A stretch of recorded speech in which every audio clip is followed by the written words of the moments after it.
Morning, church family. We're going to be in John 1 again. Pretty sure it's 886 in the Pew Bible.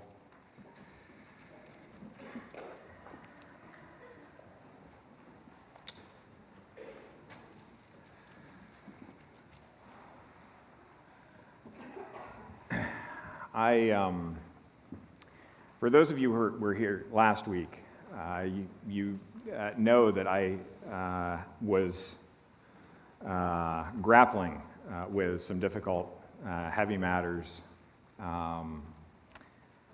This month in particular, I keep being reminded of sadness, and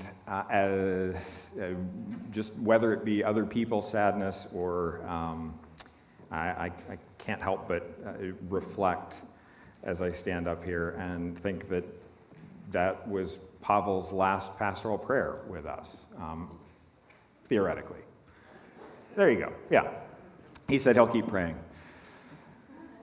So in the midst of, I couldn't help but be caught up by some of the Christmas carols that we were singing that had such rich content describing the true meaning of this time of the season and the joy that is implicit in that, and at the same time balancing that with some of the sadness that we are experiencing. And as I watched Pavel begin in his preamble up to prayer, just really celebrating the goodness of God in supplying him and Natalie and their family to us. As I watched a guy be up here, supposed to pray, but embodying that aspect of the Apostle Paul, who just always felt compelled to preach the gospel. He couldn't be up here without talking about the glory of God in the highest. And of how that was not just something to behold, but something to treasure, because it is so not just lofty, but near and personal. And God is not far off that we should not be able to reach him, but he is near to us, even in us. So at this time of year, I know that some of us struggle with that tension of joy surrounding the birth of Christ, but also other things in life that are hard, that we wrestle with, that people that we want to be with us aren't, and various other things.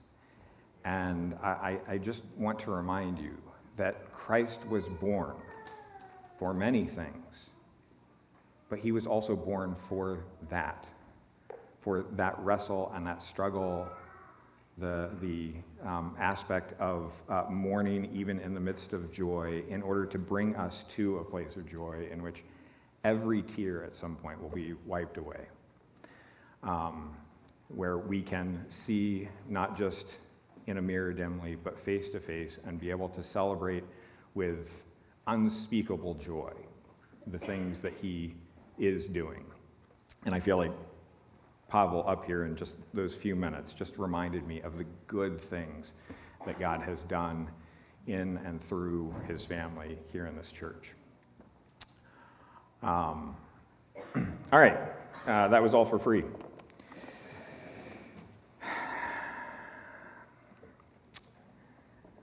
We are going to be in verses 14 through 18. I'll go ahead and read them. John writes, "And the Word became flesh and dwelt among us, and we have seen his glory, glory as of the only Son from the Father, full of grace and truth. John bore witness about him and cried out, 'This was he of whom I said, he who comes after me ranks before me, because he was before me. For from his fullness we have all received grace upon grace. For the law was given through Moses, grace and truth came through Jesus Christ. No one has ever seen God, the only God who is at the Father's side. He has made him known." The word of the Lord. The first chapter of the book of John, I think to some degree, Chris talked about this when he entered into the first paragraph, is really unlike any of the other Gospels in the sense that John gets right to the point. He hits us over the head with who Jesus Christ is. And the other Gospels undoubtedly do that, but they take their time in getting to some of the heavier, weightier matters. John, on the other hand, starts his Gospel. In the beginning was the Word, and the Word was with God, and the Word was God. He was in the beginning with God, and all things were made through him.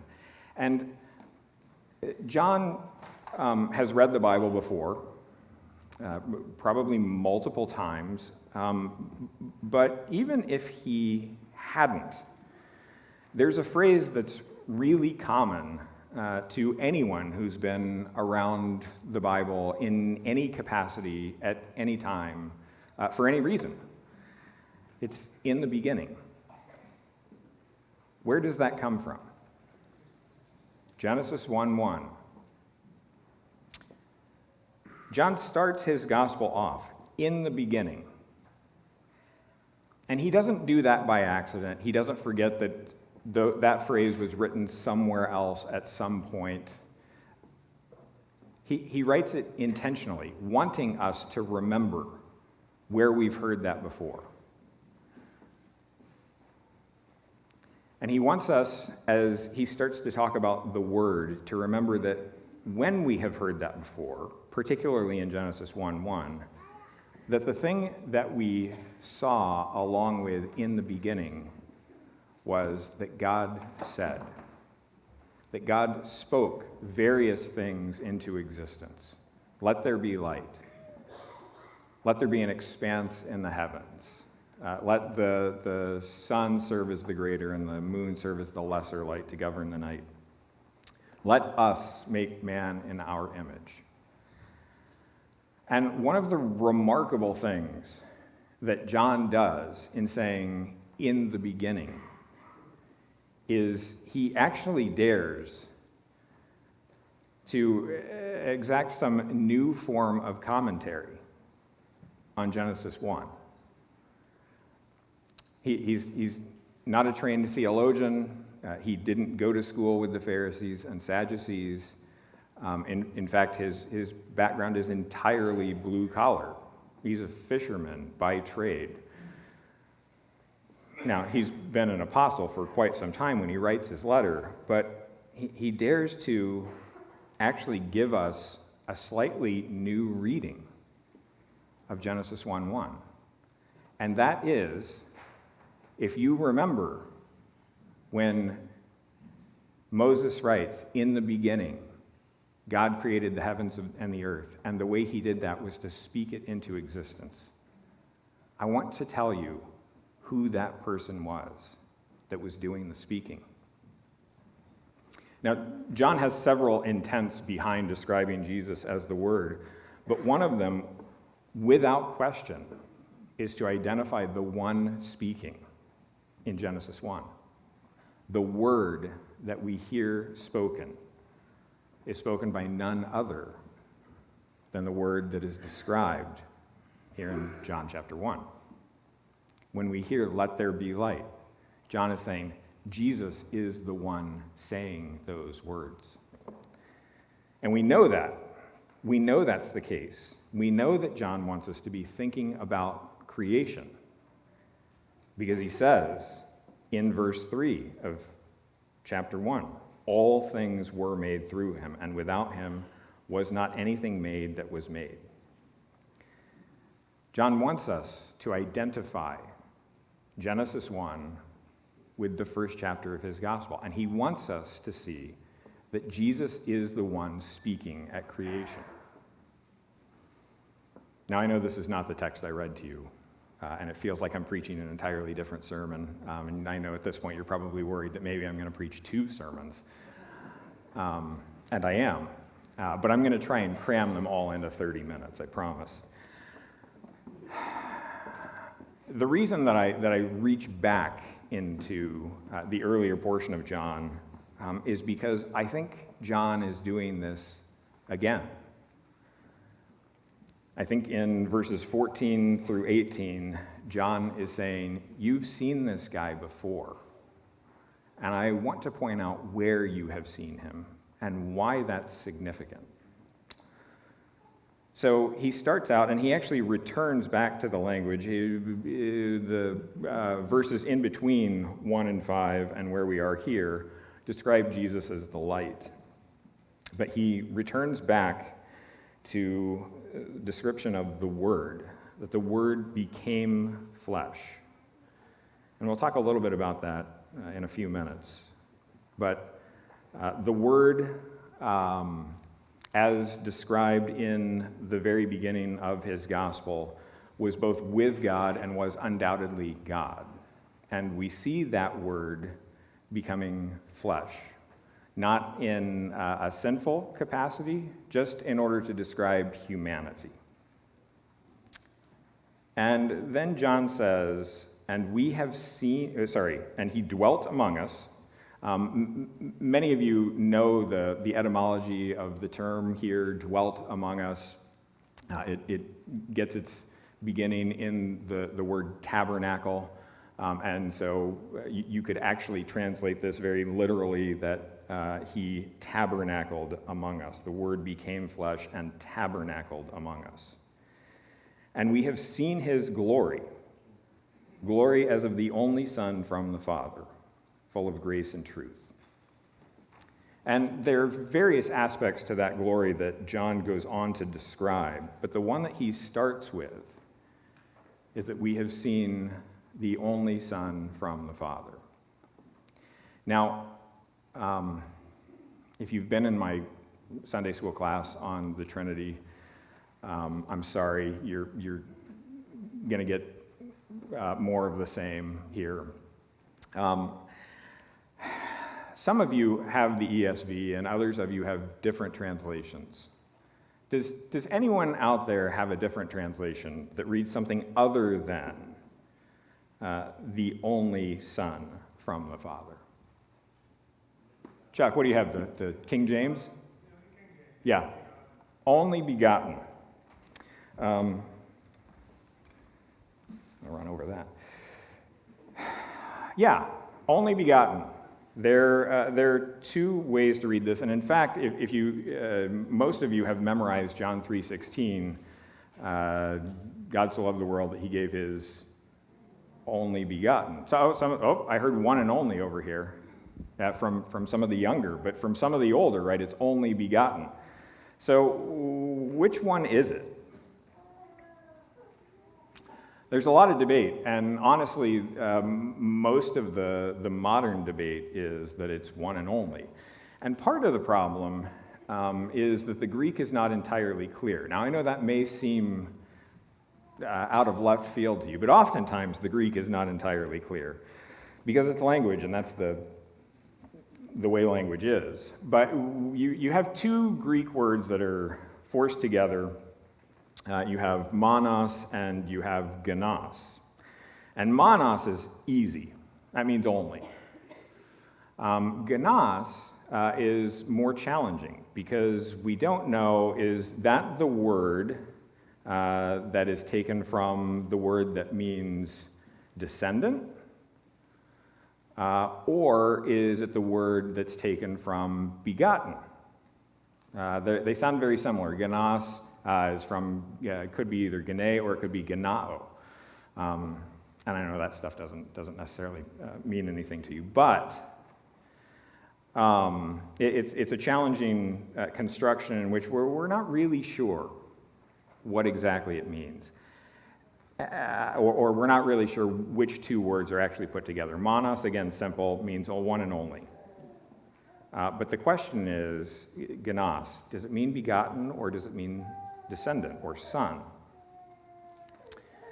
In some senses, it doesn't much matter. We're kind of splitting hairs over things because the idea of sonship is present.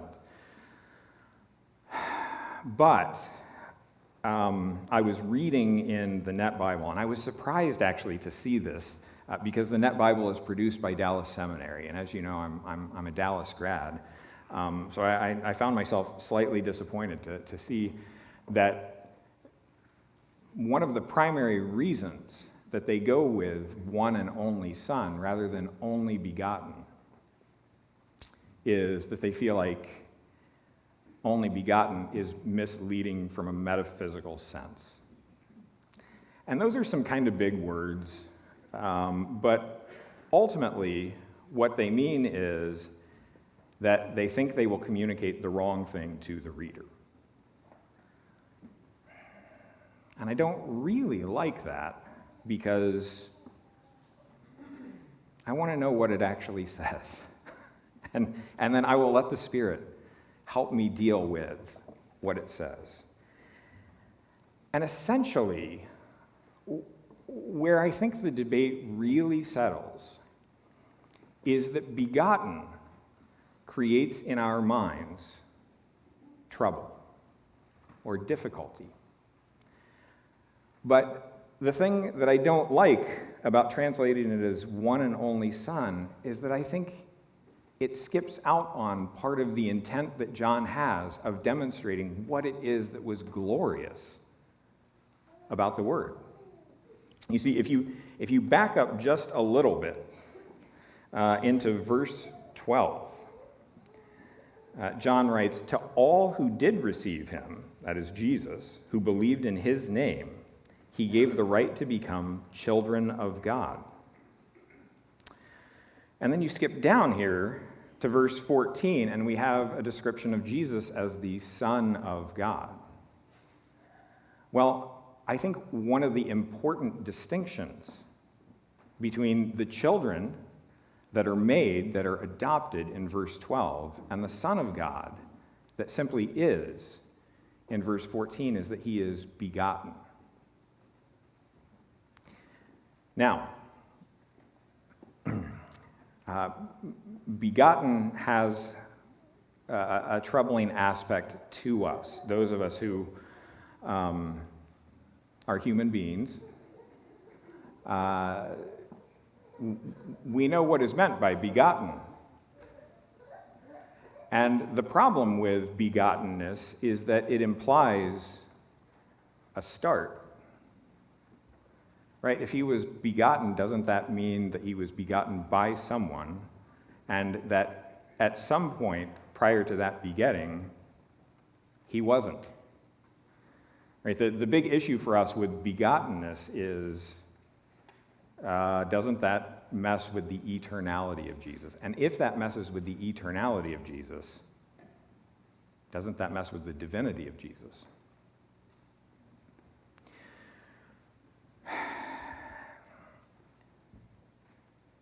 It's a bit of a problem. And you've heard me say this before. Like begets like.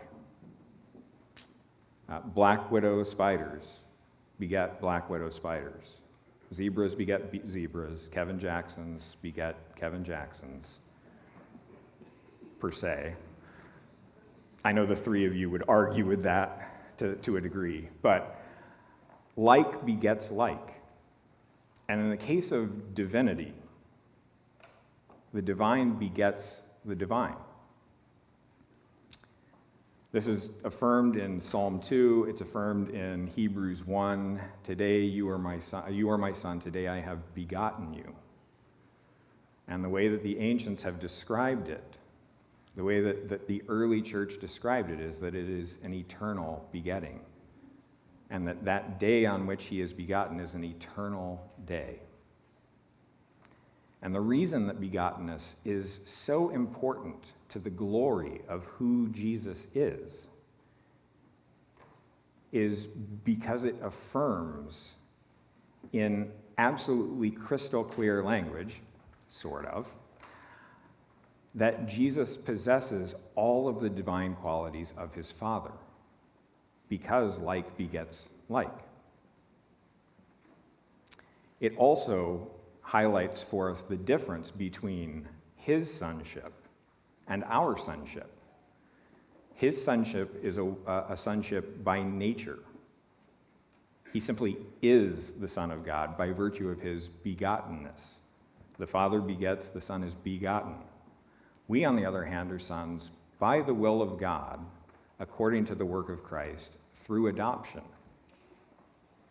Before that, we were children of wrath. Now we are children of God because of the work that God has done and desired to do. So one of the ways in which we see the glory of God, in which John declares the glory of God, is that he is the only begotten Son of God. He also describes him as being full of grace and truth. And we'll talk a little bit more about that. Now, when we see terms like he dwelt among us or he tabernacled among us, and we beheld his glory, does that make you think of anything else in the Old Testament?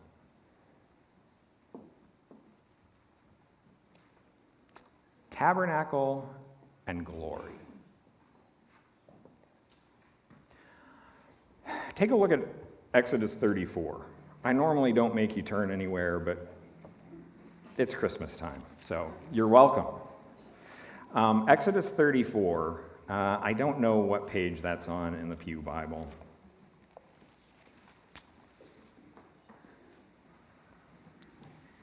This is actually when Moses is handed the tablets of stone.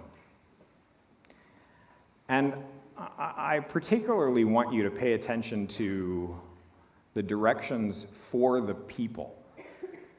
Notice various aspects of tabernacle and glory, but also notice the description of the people. 34 verse 1, the Lord said to Moses, "Cut for yourself 2 tablets of stone like the first, and I will write on the tablets the words that were on the first tablets, which you broke. Be ready by the morning and come up in the morning to Mount Sinai, and present yourself there to me on the top of the mountain. No one shall come up with you, and let no one be seen throughout all the mountain. Let no flocks or herds graze opposite that mountain." So Moses cut 2 tablets of stone, like the first, and he rose early in the morning and went up on Mount Sinai, as the Lord had commanded him, and took in his hand 2 tablets of stone. The Lord descended in the cloud and stood with him there, and proclaimed the name of the Lord. The Lord passed before him and proclaimed, the Lord, a God merciful and gracious, slow to anger and abounding in steadfast love and faithfulness, keeping steadfast love for thousands, forgiving iniquity and transgression and sin, but who will by no means clear the guilty, visiting the iniquity of the fathers on the children and the children's children to the 3rd and 4th generations. And Moses quickly bowed his head toward the earth and worshipped. And he said, "If now I have found favor in your sight, O Lord, please let the Lord go in the midst of us. For it is a stiff-necked people, and pardon our iniquity and our sin, and take us for your inheritance." Now, a number of things are described there. You can flip back over to John.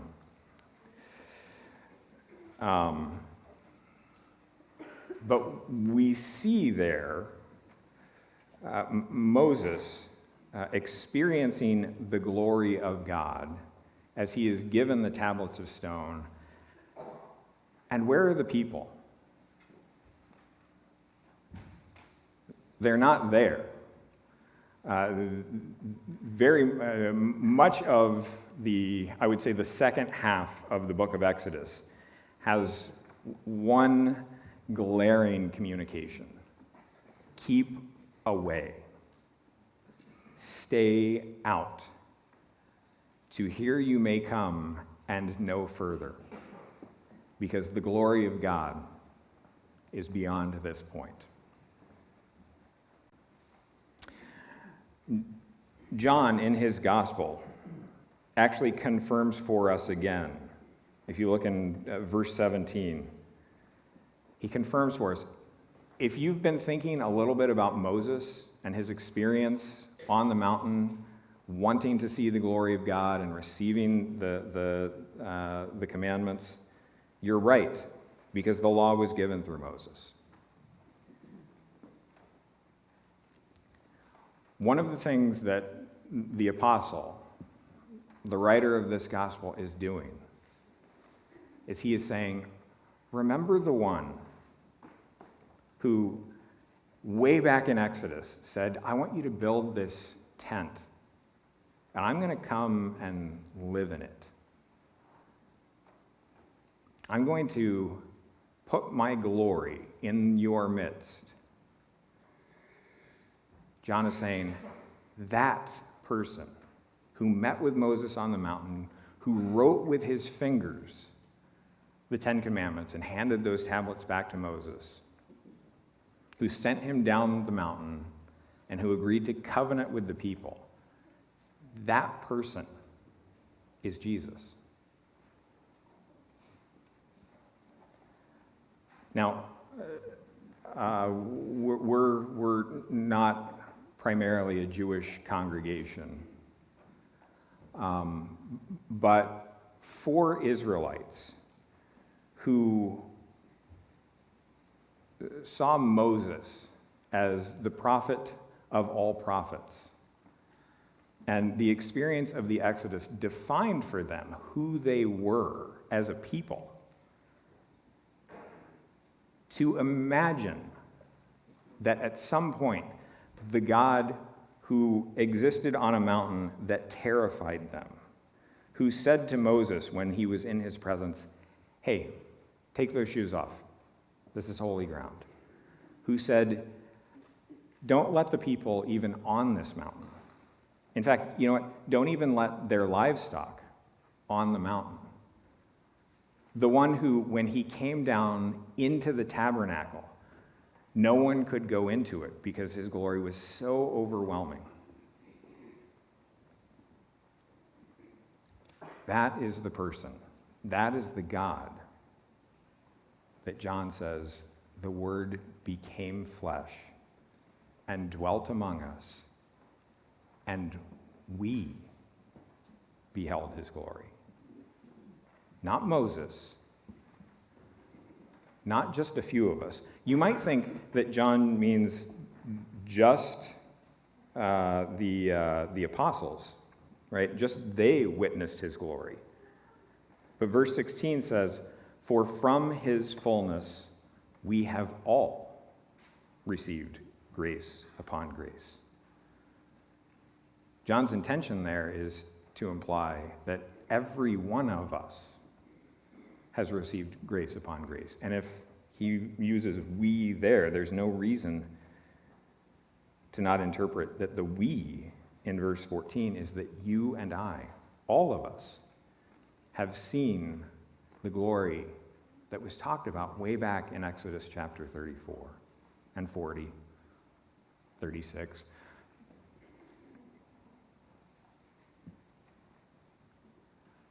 For an Israelite, that would be mind-blowing. In fact, it was.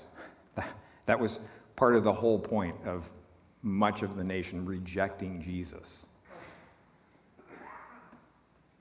But John says, that word, the one who spoke the world into existence, the universe even, into existence in Genesis 1, is the same guy that handed tablets to Moses and that came down in a cloud that had glory that no one could see. And yet, now I'm telling you, he became flesh. Human being. He didn't cease to be the Word. The Word became flesh. At one and the same time, he is the glory that Moses couldn't stand to look at. And at the same time, he is the one that we all behold. We have all beheld him, seen his glory. Glory as of the only begotten from the Father, full of grace and truth.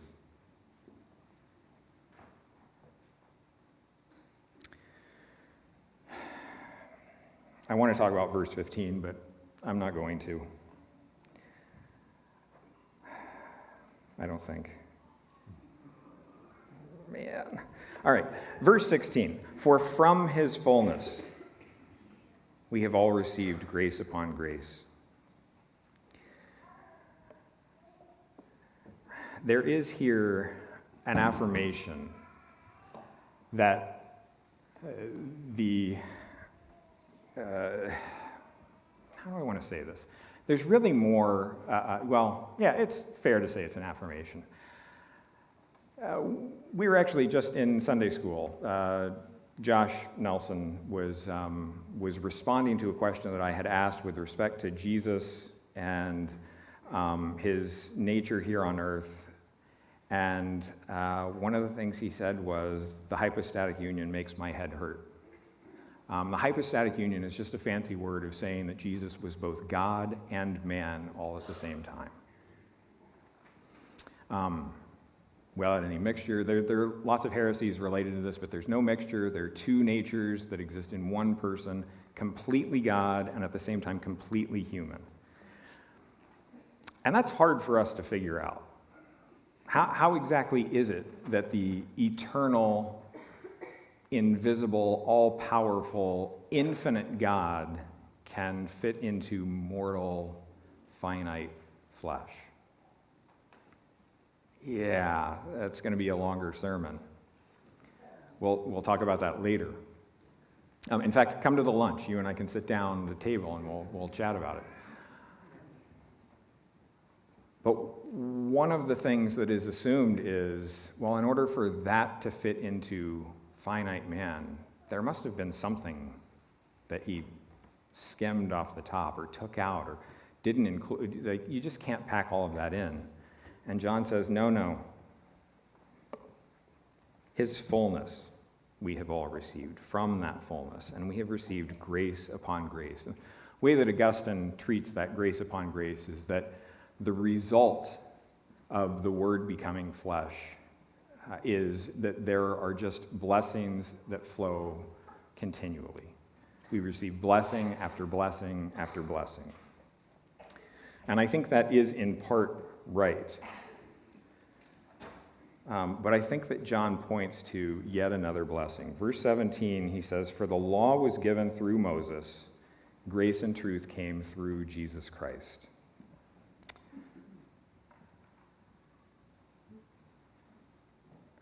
This really just points back to the experience that we have in beholding the Son, the only begotten from the Father. All Moses was able to bring down from that mountain was the tablets. He had to leave the glory back up there. He had to leave God back up there. And eventually, God came back down and dwelt in the tabernacle that had been constructed based on the plans that he had given to Moses. But even then, all Moses could provide them with was the law. He couldn't provide them access. He couldn't help them to know. Everyone still had to remain out. And what John is saying here is that Jesus supersedes even Moses because he brings to us something that Moses never could.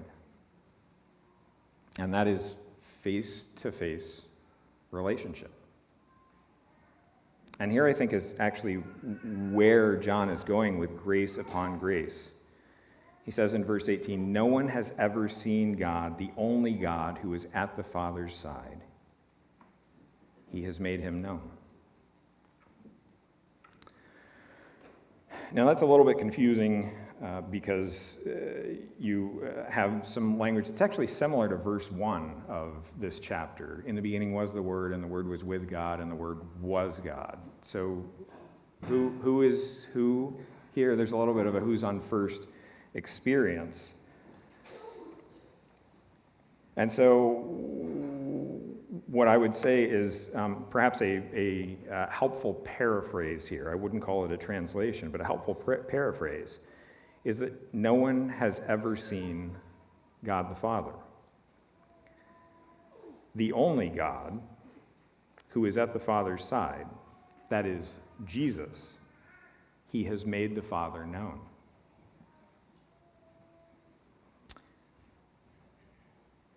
See, John is actually communicating two sort of, maybe three mind-blowing things here all at once. He is communicating that the God that is infinite and eternal and so glorious that we can't even possibly be in his presence became flesh. That's a hard one to swallow. And it's easier for those of us who exist in the day of baby wipes to swallow that. Indoor plumbing, running water, washing machines. Baby flesh was not so cute in the first century.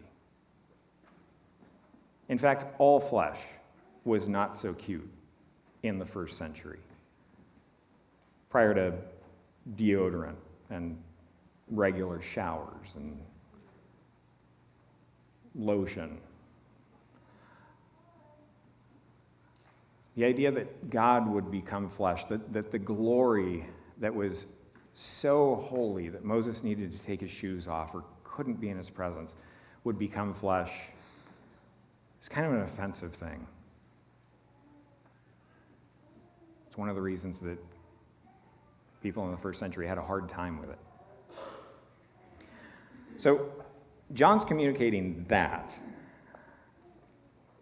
but he's also communicating that there are two persons, at least two persons, who are God. Not that they're separate, but they are one, and yet there are two persons. There's the one God that no one has ever seen, and then there's the only God who is at his side, literally in his bosom. Not just positionally at his side, but relationally close and near to him. He has made him known. And one of the things that I would argue is that when John says that we have received from him grace upon grace, is that we have not just received relationship from the one who became flesh and dwelt among us, but we have also received relationship from his Father. Just as he is at his side, literally in his bosom, he has made it possible that we would have access to him in that capacity. And so at this season, as we reflect on the one who came to us, I hope that you were able to take in just a tiny bit of the glory of the only begotten from the Father, who is full of grace and truth. There are ways in which, and it is described even in the passage up to this point, that we as a people, as humanity, didn't respond well to him. But he is full of grace and truth. If he was just full of truth, that'd be bad for us. Because we're not people who speak the truth. We're a lot like Isaiah's people with unclean lips. And if God was only concerned with truth, all of us would be found liars. And there wouldn't be much place for us in his presence, considering that he is the same glorious God who gave Moses the tablets. But he's not just full of truth. He's full of grace. And there is for us hope and invitation. Because though we are not people of truth, he has made a way because he became flesh and dwelt among us. And when John says we beheld his glory, he doesn't just mean in the manger. He means at the wedding feast at Cana, right, when they had the giant vats of wine, allegedly. He means on the stormy sea. He means up on the mountain when he was praying by himself. He means when he fed the 5,000 or the 4,000. He means on the cross. And after the tomb and at the ascension, we beheld that glory, the one that is full of grace and truth. We beheld him. That we get to behold him at all would shock the Hebrews of Exodus 34.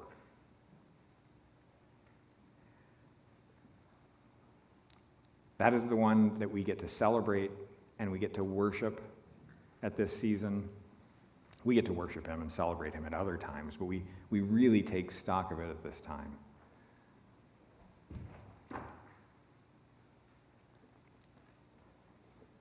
He is the one that Moses couldn't stand to be in his presence. And yet he became flesh and dwelt among us so that we could be near him and be like him. He became like us so that we could become like him. Let's pray. Father, your plan is beyond us. I think often of the words in Habakkuk that even if you told us what you were going to do ahead of time, we still wouldn't believe it.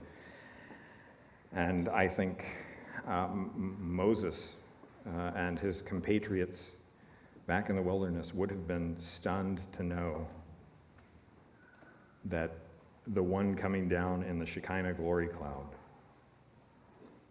would one day walk the earth in flesh as a human being,